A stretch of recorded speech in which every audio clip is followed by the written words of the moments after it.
गरज फक्त आहे ना ती चांगला नेतृत्व करणारा जो मेन माणूस आहे ना तो खमके असणे. आणि तो माणूस म्हणजे महाराष्ट्रामध्ये आता सध्या एकच आहे, राजसाहेब ठाकरे.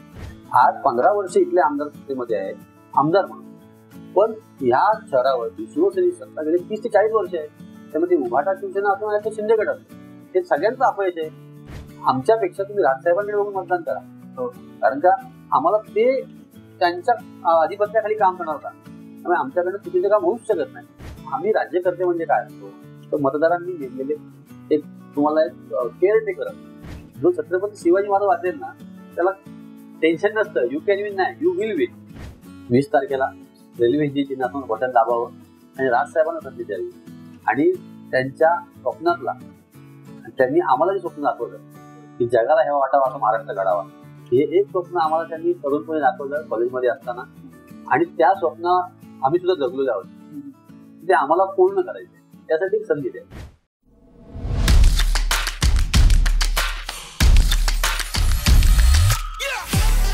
नमस्कार दादा. नमस्कार. तुमच्या या पॉडकास्ट मध्ये मनापासून स्वागत आहे. आज आपण तुमच्या आतापर्यंतच्या राजकीय प्रवासावरती बऱ्याच गप्पा मारणार आहोत. तुमची राजकारणातील सुरुवात कशी झाली? सुरुवात म्हणजे मला मी जेव्हा कॉलेजमध्ये शिक्षण घेत होतो, सोम्या कॉलेजला मी BSc कम्प्युटर सायन्स केलं. त्यावेळेलाच जेव्हा फर्स्ट इयरला फाउंडेशन कोर्स सगळ्यांना सब्जेक्ट असतो, त्यावेळेला फाउंडेशन कोर्सच्या ज्या मॅडम होत्या त्यांनी सगळ्याच विद्यार्थ्यांना विचारलं की बाबा तुला काय व्हायचं, तुम्हाला काय, तुम्ही पुढे काय करणार, करिअर काय तुमचं, तुम्ही प्लॅन केलंय. तर कम्प्युटर सायन्सची मुलं असल्यामुळे सगळेजण आम्ही नेटवर्किंग मध्ये काय काय कोर्सेस करणार आहोत किंवा आम्ही MBA करणार आहोत, MCA करणार आहोत, असे सगळे मोठमोठे कोर्सेसची नावं घेत होते. जेव्हा माझी वेळ आली मी म्हटलं की नाही, मी ग्रॅज्युएशन झालं, तुम्ही पॉलिटिक्स जॉईन करणार आहे म्हणून. सगळे एकदम असे आश्चर्यचकित झाले सगळेजण. तेव्हापासूनच ते माझं पहिल्यापासून ठरलं होतं की मला ह्या क्षेत्रामध्ये जायचंय. जरी म्हणजे मला कसं कम्प्युटर सायन्सला पण जायचं नव्हतं, मला जायचं होतं ह्याला जर्नलिझमचा कोर्स करायचा मला. ओके. काय म्हणतो बॅचलर ऑफ मास मीडिया. हा, मला BM करायचं होतं आणि जर्नलिझम मध्ये जायचं होतं. पण ते तेव्हा घरचे मला म्हणाले की नाही, त्यामध्ये तुझा जीवाला धोका वगैरे असतो. माझी एक बहीण आहे ऑस्ट्रेलियाला, तिने आईला पण सांगितलं की मावशी असं नको, त्याला सांग त्या जीवाला खूप धोका असतो जर्नलिझम मध्ये वगैरे, हे नको. शेवटी काय आलं, आता मी ज्या क्षेत्रामध्ये आहोत त्यात देखील आहेच. पण ऑब्विस करिअर करायचं हे माझं पहिल्यापासून. अच्छा. पण मग मनसेत जॉईन करावी असं का वाटलं? कसं त्यावेळेला सेकंड इयरला असताना मी बघितलं की तेव्हा राजसाहेब नुकतेच शिवसेनेतून बाहेर पडले होते. आणि मग त्यावेळेचा राजसाहेबांचा जो काही सगळा ऑरा होता किंवा त्यावेळेला जे काही त्यांचं ते यंग एकदम डायनॅमिक 38 वर्षाचे राजसाहेब, आणि ते खूप भावलं होतं. हा, आणि अक्षरशः आम्ही त्यांच्या प्रेमात पडलो म्हणजे हरकत नाही. आणि मग तेव्हा राजकारणाची सुरुवात झाली. आता तुम्ही ओवळा माजीवडा या मतदारसंघातून मनसेचे अधिकृत उमेदवार आहात. बरोबर. तर तुम्ही निवडून आल्यानंतर या विभागासाठी तुम्हाला कोणत्या गोष्टी करायच्या? तसं करायच्या भरपूर गोष्टी आहेत, पण प्रमुख 3 गोष्टी मी तुम्हाला सांगेन की ज्याच्यावरती त्या गोष्टी व्हायलाच हव्यात. सगळ्यात पहिले तिथे वाहतूक कोंडी खूप आहे. बरोबर. हा जो मतदारसंघ आहे हा 2 शहरांमध्ये विभागला गेलाय, मीरा भाईंदर आणि ओवळा ठाणे शहर. तर मग जे इकडून रेग्युलर त्या मार्गाने प्रवास करतात त्यांना वाहतूक कोंडीचा खूप त्रास आहे. त्याच्यावरती समस्या, ही समस्या याच्यावरती तोडगा म्हणजे आपल्याकडे असलेले निकृष्ट झालेले रस्ते. आपलं दुर्दैव आहे की राजसाहेबांनी नाशिकमध्ये रस्ते करून दाखवले. बरोबर. तशाच धर्तीवरती मी ठाण्यामध्ये रस्ते करणार. आणि मी आत्ताच सांगतो की रस्त्याच्या कामामध्ये मी एकही रुपया कमिशन न घेता त्या अधिकाऱ्यांवरती संबंधित त्या संबंधित ठेकेदारावरती प्रॉपर लक्ष ठेवून ते रस्ते चांगल्या दर्जाचे बनवणार. आज आपण गाडी चालवणाऱ्या माणसाला कळतं की अर्धा वेळ आपला हा त्या खड्ड्यामुळे थांबण्यात जातो. एक गाडी थांबली त्याच्या मागे पाठची गाडी थांबते. बरोबर. ह्या सगळ्यामुळे ते ट्रॅफिक हळू जाम होतात. त्यामुळे काही अंशी का होईना म्हणजे 50% नक्की फरक पडेल रस्ते चांगले असतील. बरोबर. आणि खड्ड्यांमुळे खूप सारे ऍक्सिडेंट्स पण होतात, खूप लोकांचे जीव गेले त्याच्यामुळे. तुम्हाला एक सांगेन, मागच्या वेळेला वेदांत नावाचा मुलगा, 5 वर्षाचा मुलगा आमच्या पोरबंदर रोडच्या रस्त्यावरती बाईकवरनं पडला आई वडिलांबरोबर आणि मुलगा वारला. अरे बापरे. हा, तर त्यावेळेला मला ती खूप चीड आली होती. मग मी काय करायचं, कसा व्यक्त करायचा राग. तर मी खड्ड्यांमध्ये तत्कालीन सार्वजनिक बांधकाम मंत्री चंद्रकांत पाटील आणि एकनाथ शिंदे यांचे फोटो मी खड्ड्यामध्ये काढले होते ग्राफिटीद्वारे. अच्छा. हा, की जेणेकरून यांना काहीतरी लाज वाटावी. बरोबर.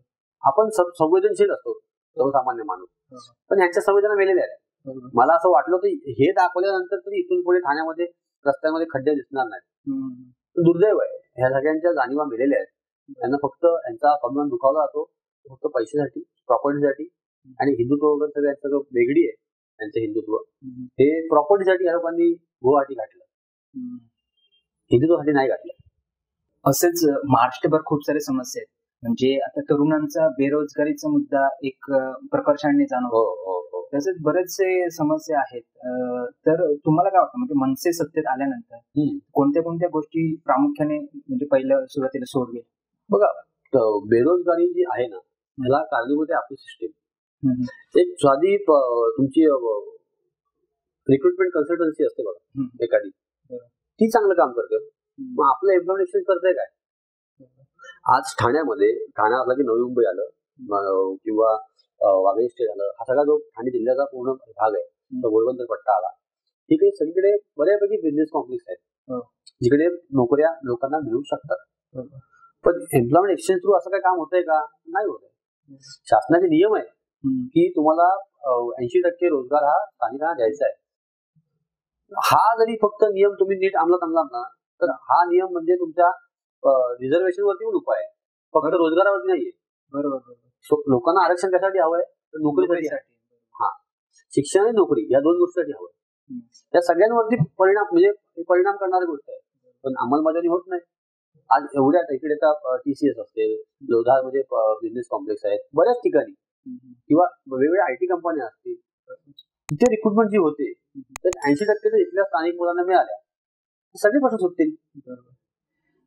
गरज फक्त आहे ना ती चांगला नेतृत्व करणारा जो मेन माणूस आहे ना, तो खमक्या असण्याची. आणि तो माणूस म्हणजे महाराष्ट्रामध्ये सध्या एकच आहे, राजसाहेब ठाकरे. बरोबर. हा, आणि त्यांच्या हातात सत्ता दिली, या सगळ्या छोट्या गोष्टी आहेत, या बेसिक गोष्टी आहेत. बरोबर. इथल्या वर्षानुवर्ष राहणाऱ्या प्रत्येक माणसाला ह्या भेडसावणाऱ्या बेसिक गोष्टी आहेत, पण त्या सुद्धा पूर्ण कोण करत नाही. बरोबर.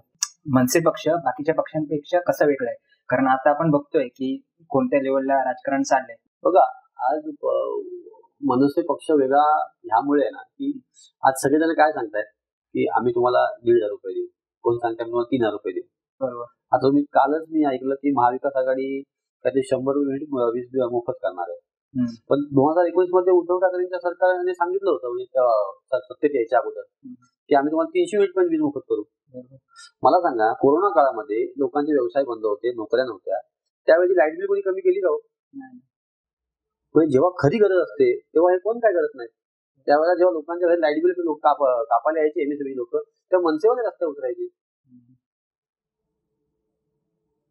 त्यामुळे हे सगळं जे बाकी लोक जे करतायत ना, हे फक्त लोकांना मूर्ख बनवण्यासाठी त्यांच्या वेगवेगळ्या युक्त्या आहेत.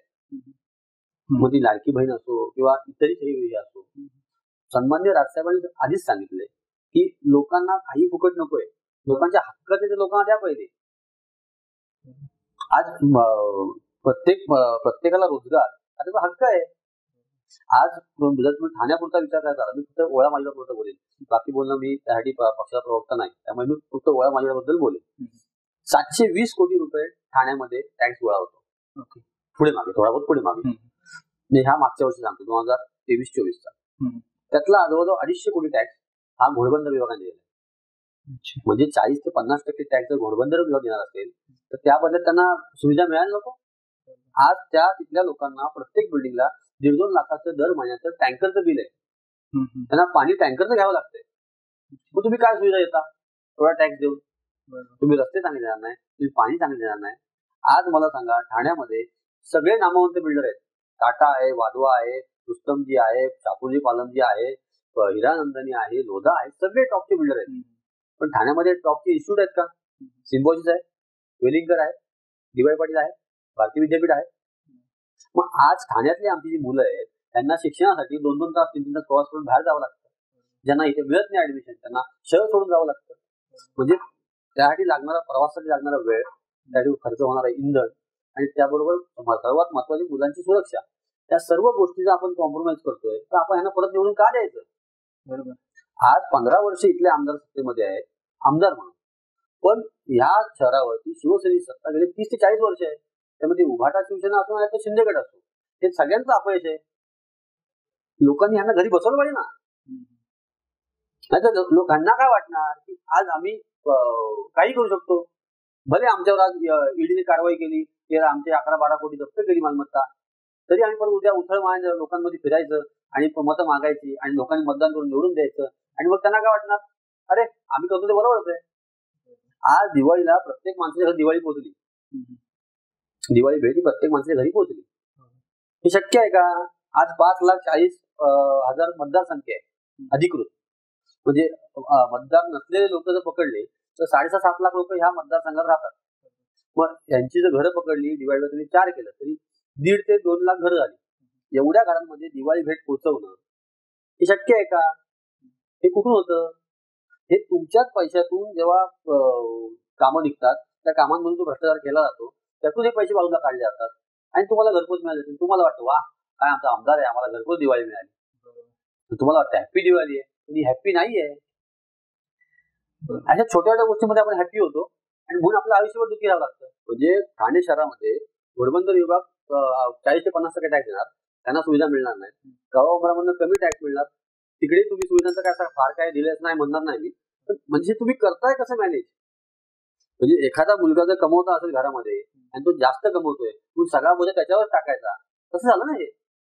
त्यामुळे ज्या गोष्टी बेसिक आहेत, म्हणजे हे खरं दुर्दैव आहे. माझ्यासारख्या आता मी बीएससी कम्प्युटर सायन्स शिकलो, मी काय फार खूप काही शिक्षण घेतलं असं नाहीये, पण एक बेसिक शिक्षण आहे जे मला बेसिक वाटतं, ग्रॅज्युएशन.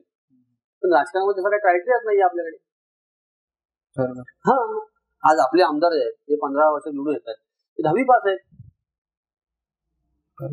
माझं त्यांच्या शिक्षणाशी काही घेणं नाही. माणूस शिक्षणामुळे असा खूप सुज्ञ होतो किंवा प्रगल्भ होतो असं काही नाही, माझं म्हणणं नाही.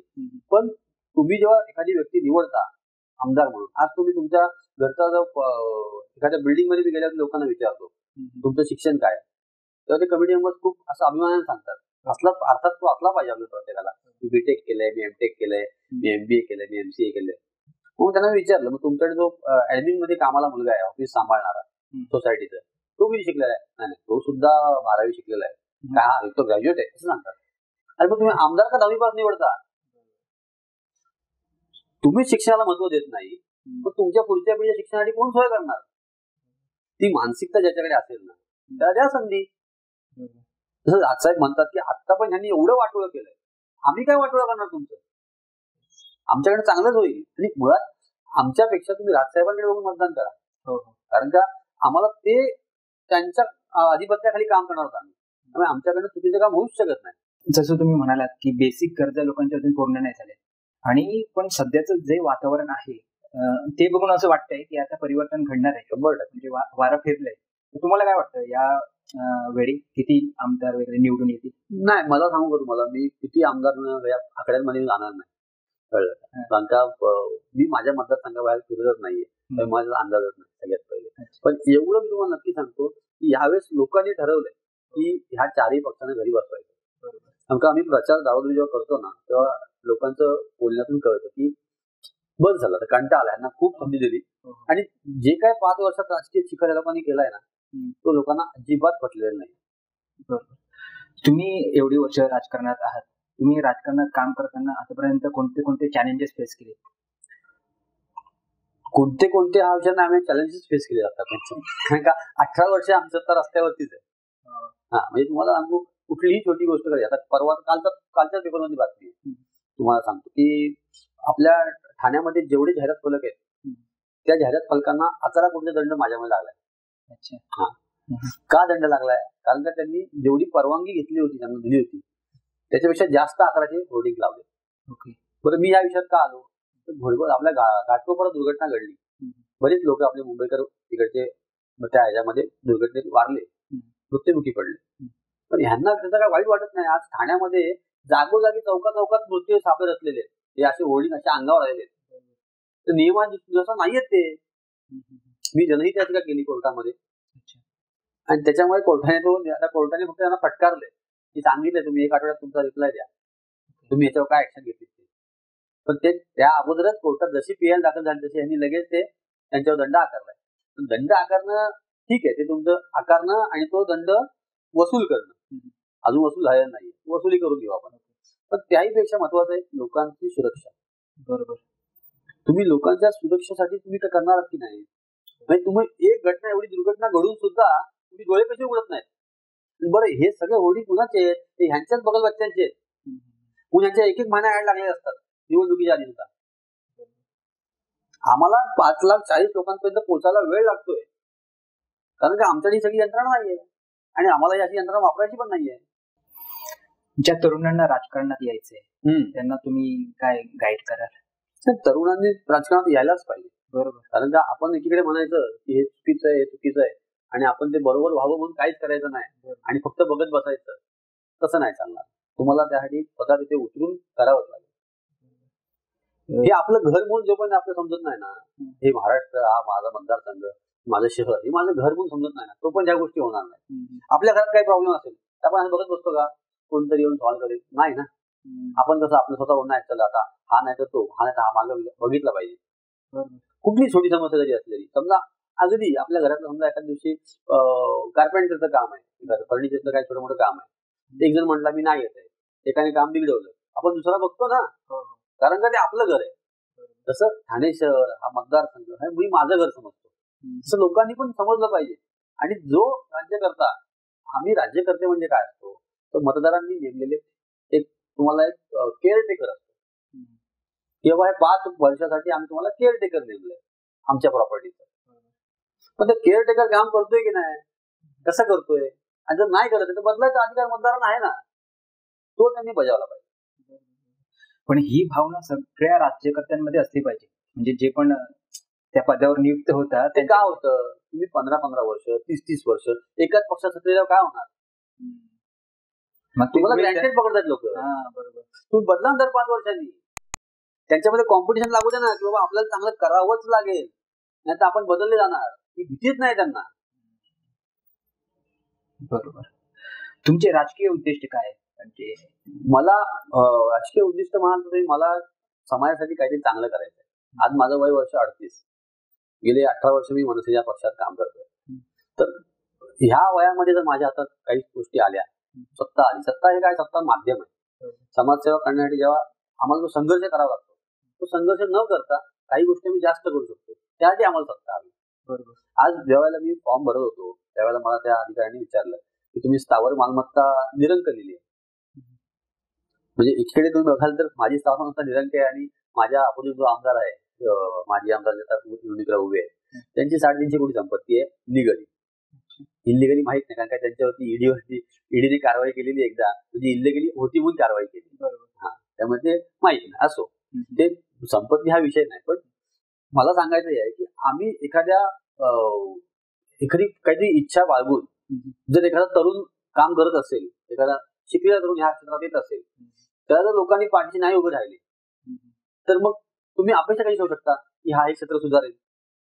एकीकडे आपण राजसाहेबांचं उदाहरण दिलं की रतन टाटा ज्या वेळेला आपल्याला गेले तेव्हा सगळ्यांनी हळ व्यक्त केली. का हळ व्यक्त केली? कारण का माणूस चांगला होता, प्रामाणिक होता.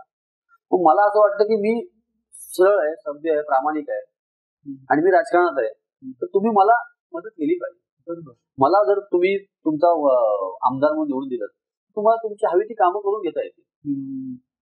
पण जर तुम्ही पुन्हा त्याच लोकांना निवडून दिलं तर त्यांना काय वाटणार की अरे आम्ही आतापर्यंत जो काही चुकीची कामं केली त्याचा काय फरक पडत नाही. आणि मग त्याच्यात तो माज जो येतो ना, संपत्तीचा, सत्तेचा, तो त्यातून येतो. हा माज उतरवायची संधी लोकांना 5 वर्षांनी मिळते, ती त्यांनी बजावली पाहिजे. बरोबर. तुमच्या राजसाहेबांसोबतच्या किंवा अमित साहेबांसोबतच्या काही आठवणी असतील तुम्हाला शेअर कराव्याशा वाटतील अशा? आठवणी बऱ्याच आहेत. राजसाहेबांसोबतची एक आठवण मला खूप म्हणजे नेहमीच मला आठवते ती. झालं असं होतं की कोरोनाच काळ होता, पण मी दरवर्षी किल्ले स्पर्धा घेतो. तर किल्ले स्पर्धा घेतल्यानंतर माझी त्या वर्षी अशी म्हणणं होतं की नाही, आपण मुलांना किल्ल्यावर नेऊन किल्ला दाखवला पाहिजे. मुलं इथे किल्ला बांधतात, युट्यूबवरचा किंवा गुगलवरचे फोटो बघून बांधतात. मग मी 300 मुलांना घेऊन गेलो शिवनेरीला, आणि कोरोना काळ होता, बंदी होती, सगळे जायचं वगैरे. पण आम्ही सकाळी 6 वाजता निघालो, 6-7 बस घेऊन गेलो, सगळं झालं वगैरे. ते खूप व्हायरल झालं आणि साहेबांपर्यंतही पोहोचलं. आम्ही साहेबांना भेटायला गेलो, तर झालं, साहेब भेटले. साहेबांनी पाठीवर हात मारला, माझ्या कौतुक केलं वगैरे. त्या मुलांशी खूप आपुलकीने बोलले. शिवाजी महाराज हा विषय असेल तर मग राजसाहेबांचा एकदम जिव्हाळ्याचा प्रश्न असतो. मग ते सगळ्याशी गप्पा छान मारल्या आणि मग आम्ही म्हटलं चला आता निघतो. आम्ही निघालो आणि घराच्या बाहेर येणार तेवढ्याच साहेबांच्या पियेचा फोन आला. संदीपला बोलतो. मी गेलो. मला फोन दिला. मी फोनवरती बोललो की तुझ्यावर किती जण आहेत. म्हणजे साहेब आता ही एक 40 जण आम्ही आहोत. बरं ठीक आहे. तिथे आस्वाद हॉटेल आहे. तिथे सगळ्यांनी जा. सगळ्यांनी जेवायचं आणि मग जायचं. म्हटलं अरे वा आज साहेब आपल्याला मेजवानी देत आहेत. काय भाग्यवान आपण. तर त्या सगळ्या लोकांना घेऊन गेलो. तिथे आस्वादमध्ये जेवलो, खाल्लं वगैरे चांगलं. त्या मालकाने पण घरीचं जेवण असल्यासारखं घरी असल्यासारखी विचारपूस हे वाढू का ते वाढू का साहेबांचा फोन आलाय म्हणून. आणि मग ते करून मी आम्ही मुलुंडपर्यंत आलो तर पुन्हा साहेबांचा फोन. काय आज नक्की आहे काय. अरे जेवण वगैरे बरोबर झालं ना, सगळ्यांना पुरलं ना, सगळे छान जेवले ना. एवढी त्यांना म्हणजे त्या याची आवड आहे की ही मुलं गड किल्ले दर्शनाला गेली तर त्या मुलांची जरा मी एवढी हे करावी, त्यांना खाऊ पिऊ घालावं आपुलकीने. तर ते मला खूप त्यांचं भावलं की म्हणजे महाराजांबद्दल काही असू द्या, त्या माणसाच्या मनात जे आहे ना ते साकार करण्यासाठी एकदा तरी महाराष्ट्राने सत्ता दिली पाहिजे. मग ते हे असे पुतळे पडणं किंवा ह्या गोष्टी ह्या अशा अजिबात महाराष्ट्रात घडणार नाही. आणि महाराजांचे जेवढे गड किल्ले आहेत ना ते एकदम सुस्थितीमध्ये येतील. आणि शिवशाही कशी होती ना ते लोकांना. संजय गांधी राष्ट्रीय उद्यान जे आहे तिथे अनधिकृत बांधकाम झाले, तो तुम्ही विषय उठवलेला, तर त्याचं पुढे काय झालं. खरं तर संजय गांधी राष्ट्रीय उद्यानाबाबत राजसाहेबांना खूप त्या आपलं राष्ट्रीय उद्यान जे आहे त्या बाबतीत साहेबांनी मागे एक ब्लूप्रिंट मध्ये पण उल्लेख त्याचा केला होता की सेंट्रल पार्क जसं आहे त्या सेंट्रल पार्कपेक्षा कितीतरी पटीने मोठं आपल्याकडे संजय गांधी राष्ट्रीय उद्यान आहे. बरोबर. आणि तो आपण जपलं पाहिजे. आणि संजय गांधी राष्ट्रीय उद्यान हे माझ्या मतदारसंघातलं एक मोठं उद्यान आहे. मोठं एक खरं तर ते वन विभागाच्या अंडर येतं. त्यामध्ये फॉरेस्ट डिपार्टमेंटचा जागा आहे. या ठिकाणी अनधिकृत बांधकाम म्हणजे महाभांजे एक आमच्या इकडे एक जुनी आख्यायिका आहे आपल्या ठाण्यामध्ये की तिथे महाभांजे असे 2 दर्गे तिथे होते पूर्वीपासून, अशी आख्यायिका आहे. तर त्याबद्दल आमच्या त्या आस्थेबद्दल कोणाच्याही आमचं काही दुमत नव्हतं. पण त्या दर्ग्यांच्या बाजूला बरंचसं अनधिकृत बांधकाम झालं होतं. म्हणजे जवळजवळ 1 एकरचं कब्रस्तान झालं होतं. बाकी मशीद तिथे बांधली गेली होती आणि अजूनही बऱ्याचशा तिकडे त्यांना राहण्यासाठी दुकानं बिकानं सगळं ते चालू होतं. तर राजसाहेबांनी जेव्हा तो माहीमचा विषय घेतला त्यानंतर मी तो विषय घेतला होता. तर त्यात झालं असं की वन विभागाने आमच्या तक्रारीनंतर त्या संबंधित ट्रस्टवरती गुन्हा दाखल केला. त्यांना सांगितलं 8 दिवसामध्ये सगळं तुम्ही बांधकाम काढून टाकायचं. ते थातूरमातूर कारवाई देखील केली, थोडंसं काढलं देखील. पण दुर्दैवाने त्या ठाण्यातले जे काही हिंदुत्वाचा अजेंडा असल्यासारखे किंवा हिंदुत्ववादी असल्यासारखे हिंदुत्वासाठी पक्ष सोडला वगैरे असे जे काही मिरवतात ह्या लोकांच्या पाठिंब्याने त्या ट्रस्टच्या लोकांनी हायकोर्टामध्ये दावा घेतली आणि ती कारवाई तात्पुरती स्थगित झाली. आता हा विषय कोर्टात आहे. पण मला पूर्ण खात्री आहे मी आमदार झाल्यानंतर ह्या जनतेने मला निवडून दिल्यानंतर संजय गांधी राष्ट्रीय उद्यान मधील अनधिकृत बांधकामं जी आहेत ती सगळी मी जमीन दुरुस्त करणार. कारण का हे राष्ट्रीय उद्यान आणि ह्याचा हा जो ठेवा आहे, हा जो आम्हाला मिळालेला एक म्हणजे अनमोल ठेवा आहे. सकाळी इथली ह्या परिसरातली बरीचशी लोक सकाळी तिकडे वॉकिंग करत असतात, मॉर्निंग वॉकला म्हणा किंवा एक वेगळा ऑक्सिजन आम्हाला मिळतो चांगला. शहराची फुफ्फुसं म्हणतो ना आपण, तसा तो भाग आहे. तो टिकवणं हे मी माझं आद्य कर्तव्य समजतो. आणि ते मला थोडीशी आणखी ताकद मिळाली तर मी ते सगळं साफ करणार. सुरुवातीला इंग्रजी माध्यमाचे जे शाळा आहेत ते गणपतीच्या सुट्ट्या देत नव्हते, तर तो विषय तुम्ही हातात घेतला होता, तर त्याबद्दल जरा सांगा. मला वाटतं 2009-10 सालची गोष्ट आहे. तेव्हा काय व्हायचं की पालक आमच्याकडे यायचे, आम्हाला गावी जायचंय, कोकणात गणपतीला जायचंय, पण आमच्या शाळेला सुट्ट्या नाहीत. आता होतं कसं आपली सगळ्यांची कुटुंबातली मुलं जी आहेत ती CBSE ICSE शाळांमध्ये शिकत असतात. तर त्या शाळांचे जे ट्रस्टी असतात किंवा त्याच्या खाती संस्था चालवतात त्यांना असं वाटत होतं की गणपतीमध्ये सुट्ट्या नाही देते चालतील, आम्ही फक्त क्रिसमसच्या सुट्ट्या देऊ आणि गणपती सुट्ट्या त्यांचं द्यायचं परीक्षा ठेवायची. पण मग त्यावेळेला मी महाराष्ट्र विद्यार्थ्यांच्या माध्यमातून आम्ही ठाणे शहरभर तेव्हा आंदोलन केली आणि 2010 पासून त्या सुट्ट्या देणं सुरुवात झाली. आणि आता ठाण्यातल्या सर्व शाळांमध्ये गणपतीसाठी 5 ते 7 दिवस सुट्टी असतेच. अरे वा. हा, पण मी मनसेच्या दराऱ्याचा मनसेच्या दराला मी असा हा वापर केलेला होता. त्यामुळे सगळ्या शाळा टरकतात. पण फायदा हा झाला की मुलांना गावी कोकणात जायला मिळालं. त्यामुळे मला बरेच पालकांनी मला घरी बोलून गणपती जेवण बिवण पण घातलं. पण गणपती बाप्पा हा माझ्यासाठी खूप मी मानतो गणपती बाप्पाला आणि त्याच्यासाठी म्हणणार नाही मी, पण त्याच्या ज्या हे आहेत ते भक्त आहेत त्यांना एक वेळ मिळावा म्हणून मी काहीतरी करू शकलो याचं मला समाधान आहे. खरंच हे खूप चांगलं काम केलं तुम्ही. काय असतं आपले सण आहेत ना, गणपती असू द्या किंवा दिवाळी असू द्या, ह्याच्यामध्ये ना एक खूप गोष्ट चांगली आहे, मॅनेजमेंट स्किल डेव्हलप होतं. गणपतीमध्ये काय होतं, एक जण डेकोरेशन करतो, काही लोक आरती चांगलं करतात, काही लोक ते सजावटीसाठी मदत करतात. म्हणजे हे एकट्याचं काम नसतं, आपण समाज म्हणून जगत असतो, कम्युनिटी म्हणून डेव्हलप होत असतो. ते टीम बिल्ड होत असतो. जे आपल्याला मॅनेजमेंटला शिकवलं जातं की तुम्ही टीमने काम केलं पाहिजे, हे आपले सण आपल्याला शिकवतात. तसंच दिवाळीमध्ये आम्ही किल्ले स्पर्धा घेतो. यावर्षी तर मी किल्ले स्पर्धेला आधी मुलांना 2 वर्ष करतोय मी मावळे शिवाजी महाराजांची मूर्ती. यावर्षी माती सुद्धा दिली घरपोच का, पण तुम्ही किल्ले बनवा. मुलांनी मोबाईल थोडासा बाजूला ठेवा, लहान मुलांनी, आणि किल्ले बनवा. किल्ले का बनवायचे, तर किल्ले बनवताना सुद्धा तसंच आहे, एक जण माती आणतो, कोण दगड आणतो, कोण मावळे आणतो आणि ते सगळं स्ट्रक्चर बनवतो. मग त्याला एक एस्थेटिक विजन डेव्हलप होते. आणि सगळ्यात महत्वाचं की महाराष्ट्रातले आपली संस्कृती आहे, शिवाजी महाराज संस्कृती आहे, ती आपल्याला काय शिकवते की राज्य स्वतःच छोटं का असं ना, तर स्वतःच असलं पाहिजे. मी परवाच एकाला म्हणलो सुद्धा, त्या शाळेमध्ये गेलो होतो, 10वीचा सेंड ऑफ होता, तर त्याला म्हटलं की तुम्ही सगळेजण बरेच जण जे म्हणतात हे पुस्तक वाचतात, यू कॅन विन, शिव खेराचं, पण आम्ही शिव खरा वाचतो. शिव म्हणजे काय, छत्रपती शिवाजी महाराज. जो छत्रपती शिवाजी महाराज वाचेल ना त्याला टेन्शन नसतं, यू कॅन विन नाही, यू विल विन. आणि शिवाजी महाराजांचं चरित्र ज्याने वाचलंय त्याला सगळ्या समस्यांना तोडगा सापडणार. त्यामुळे या सगळ्या गोष्टी आपल्या लोकांमध्ये पुढच्या पिढीमध्ये जायला पाहिजे. म्हणून मराठी सणांसाठी मनसे हे जे सगळे बिरदावादी असते त्यासाठीच आहे. मग दहीहंडी असू द्या, तुमचं गणपती असू द्या, दिवाळी असू द्या, कुठलेही मराठी सण असू द्या, त्यामध्ये मनसे गुढीपाडवा असू द्या, मनसे हिरिरीने सहभाग घेतं आणि सर्व आपल्या पुढच्या पिढीला काय एक्झॅक्टली संस्कृतीमध्ये काय गेलं पाहिजे पुढे त्यासाठी प्रयत्न करतात. साहेबांचं म्हणणं असतं की सण साजरे होत असताना त्याचं बाजारीकरण नका होऊ देऊ. बरोबर. हा, आपले हिंदू धर्मातले जे काही सण आहेत त्यांना काही खास महत्व आहे. बरोबर. तो संस्कार इतक्या वर्षानुवर्ष पिढ्यानपिढ्यांचा आहे आणि त्याच्या मागे खूप अभ्यास आहे. ते नुसते फक्त काय आपल्याला आपण नुसत्याच रूढी नाहीत, नुसत्या हे नाही येत त्या, पण त्या मागे खूप अभ्यास करून ते सगळ्यांनी केले. बरोबर. त्यानिमित्तानं सगळी लोक घरातील एकत्र येतात.